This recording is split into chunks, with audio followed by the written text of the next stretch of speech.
नमस्कार, मेरा नाम है गौरव पाल। आप देख रहे हैं राजपथ। भाजपा सांसद रमेश बिदूड़ी को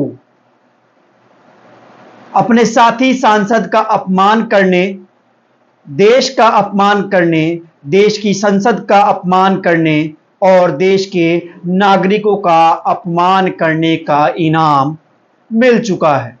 जी हां, भाजपा और मोदी ने रमेश बिदूड़ी को सम्मानित किया है। रमेश बिदूड़ी का कद अब भाजपा में बढ़ गया है।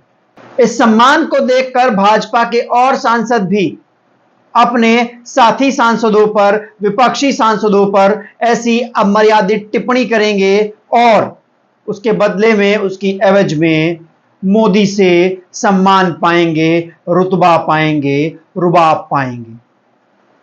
सभी लोग जानते हैं कि बीते दिनों संसद सत्र के दौरान भाजपा सांसद रमेश बिदूड़ी ने बसपा सांसद दानिश अली पर अमर्यादित, अपमानजनक टिप्पणी की थी और संसद से मुल्ले कटवे उग्रवादी कहा था। जी हां,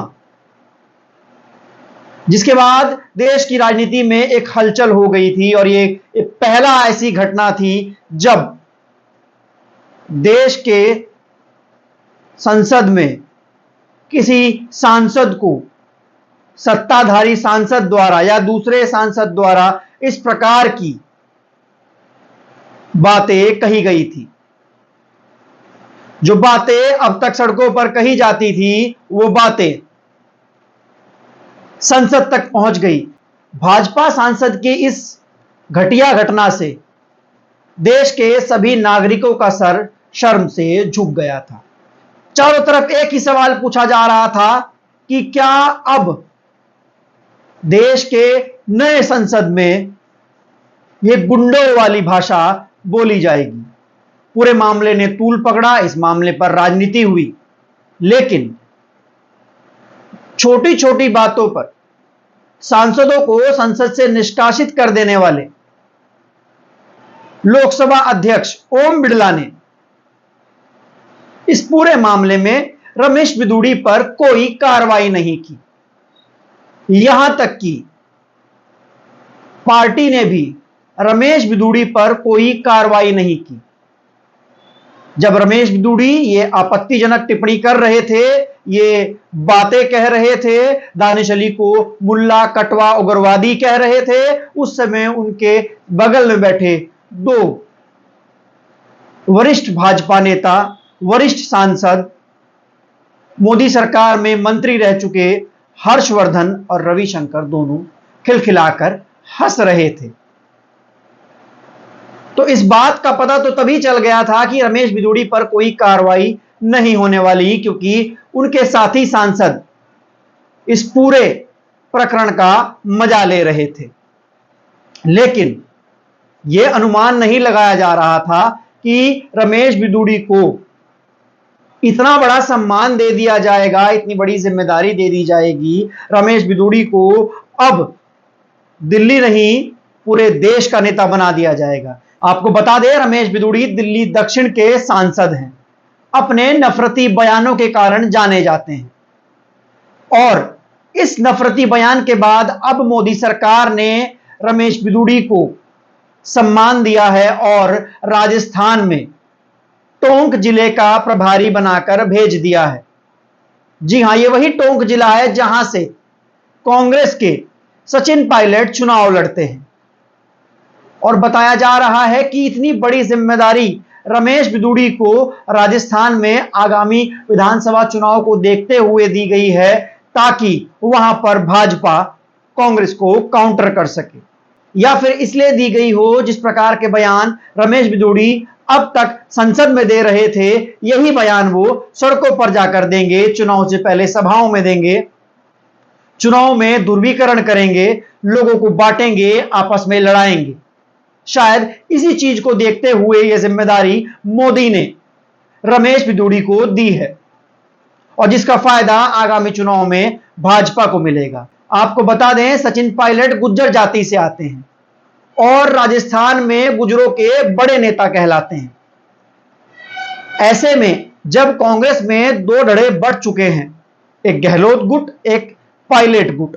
तो पायलट गुट जो है मुख्यतः उसमें गुज्जर वोटर आते हैं और इससे पहले टोंक से सचिन पायलट ने बड़े अंतर से चुनाव जीता था, रिकॉर्ड वोटों से चुनाव जीता था। तो वहीं दूसरी ओर रमेश बिदूड़ी भी गुज्जर जाति से आते हैं और उनको टोंक जिले में सचिन पायलट का जो गुज्जर जनाधार है उसको कमजोर करने के लिए भेजा गया है। उनको सचिन पायलट के गुज्जर वोटरों को तोड़ने के लिए भेजा गया है। रमेश बिदूड़ी को भाजपा गुज्जर हिंदू सम्राट बनाना चाहती है ताकि रमेश बिदूड़ी टोंक में जाकर गुज्जरों को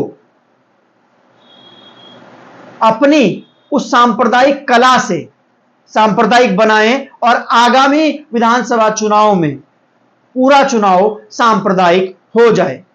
उम्मीद तो पहले भी नहीं थी कि भाजपा इस मामले पर कोई कार्रवाई करेगी, लेकिन संसद की मर्यादा को देखते हुए लग रहा था कि संसद की उम्मीद तो पहले भी नहीं थी कि भाजपा इस मामले पर कार्रवाई करेगी, लेकिन नए संसद की मर्यादा को देखते हुए लग रहा था कि शायद लोकसभा स्पीकर ओम बिरला इस मामले में कार्रवाई करें, क्योंकि इससे पहले भी जब तमाम विपक्षी सांसदों ने छोटे मोटे बयान दिए थे, मणिपुर का नाम लिया था या तमाम अन्य बयान दिए थे, तो उनको निष्कासित किया जाता है और निष्कासित किया गया है। आम आदमी पार्टी के सांसद संजय सिंह को तो आए सत्र में राज्यसभा से निष्कासित कर दिया जाता है, लेकिन ओम बिदूड़ी ने अपने एक साथी सांसद को संसद में कटवा, मुल्ला, उग्रवादी कहा। अकेले उस सांसद पर नहीं, देश के तमाम मुसलमानों पर टिप्पणी की, तमाम मुसलमानों को गाली दी। उसके बाद भी भाजपा ने कोई कार्रवाई नहीं की, संसद की ओर से कोई कार्रवाई नहीं की गई।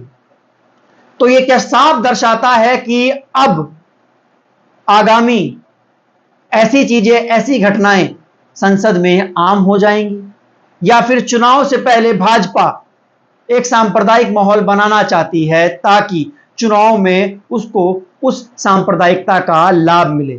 और सचिन पायलट की टोंक सीट पर भी क्या रमेश बिदूड़ी को गुज्जर वोटरों को तोड़ने और वहां पर सांप्रदायिकता फैलाने, हिंदू मुस्लिम को आपस में लड़ाने, इस वजह से भेजा गया है और इस वजह से उनको इतनी बड़ी जिम्मेदारी दी गई है। ये सवाल पूछने वाले हैं कि क्या इस देश में अब ऐसी ही राजनीति होगी, कि क्या इस देश में अब गली नुक्कड़ चौराहों के बाद अब संसद में भी एक दूसरे के ऊपर ऐसी अमर्यादित बातें कही जाएंगी? फिर देश की संसदीय गरिमा बचेगी क्या? ये सवाल अपने आप में पूछने वाला है। आपको ये हमारा वीडियो कैसा लगा कमेंट कर जरूर बताइएगा। मिलते हैं, आज के लिए बस इतना ही। आपको हमारा ये वीडियो कैसा लगा कमेंट सेक्शन में जरूर बताइएगा। चैनल को सब्सक्राइब कीजिएगा, वीडियो को लाइक कीजिएगा। तब तक के लिए चलते हैं और मिलते हैं अगली वीडियो में। नमस्कार, धन्यवाद, जय हिंद, जय भारत।